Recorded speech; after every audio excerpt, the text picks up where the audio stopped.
कि हमें ये मालूम है कि हम बिहार जा रहे हैं, हम एक ऐसे सूबे में जा रहे हैं जो जज्बाती और अमली तौर पर उर्दू से मोहब्बत करने वाला सूबा है। लेकिन जब मैं देखता हूँ कि आप सिर्फ जज्बाती शायरी पर अपने रद्द अमल का इजहार करते हैं और जब गज़ल के पैराए में या इशारों कनाए में बात की जाती है तो आपका जोश व खरोश और आपकी जो मौजूदगी है उस पर एक सवालिया निशान लग जाता है। ये बड़ी अजीम सरजमीन है। यहाँ कलीमुद्दीन अहमद और डॉक्टर कलीम आजिज़ और अल्लामा जमील मजहरी जैसे शोरा ने जन्म लिया है।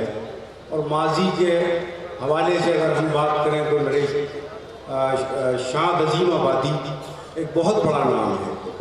तो बस आपसे ये दरख्वास्त है कि अगर गज़ल पढ़ी जाए तो उसको भी उसके साथ भी इंसाफ होना चाहिए, गज़ल को उसका हक मिल जाना चाहिए। मैं यहाँ से अपना शुरू करता हूँ सिलसिला कुछ शेर सुनाने का। ये बात अलग है कि तुम न बदलो मगर ज़माना बदल रहा है। ये बात अलग है कि तुम न बदलो मगर ज़माना बदल रहा है। गुलाब पत्थर पे खिल रहे हैं, चिराग आंधी में जल रहा है। गुलाब पत्थर पे खिल रहे हैं, चिराग आंधी में जल रहा है। अब इन पुरानी इमारतों के कसीदे लिखने से फायदा क्या? अब इन पुरानी इमारतों के कसीदे लिखने से फायदा क्या?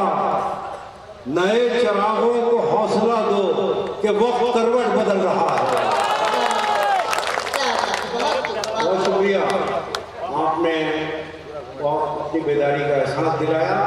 मैं चंद शेर और पढ़ता हूँ। मुलाज़ा फरमाए, एक मतलब अर्ज करता हूँ कि किसी को कांटों से चोट पहुंची, किसी को फूलों ने मार डाला। मैं इस्तकबाल करता हूँ इस महफिल में ज़ैनब पटना से मेहमान शोरा को सुनने के लिए आई हैं, तो उनकी उर्दू नवाजी को सलाम करते हुए मतलब पहुँचाता हूँ आप तक।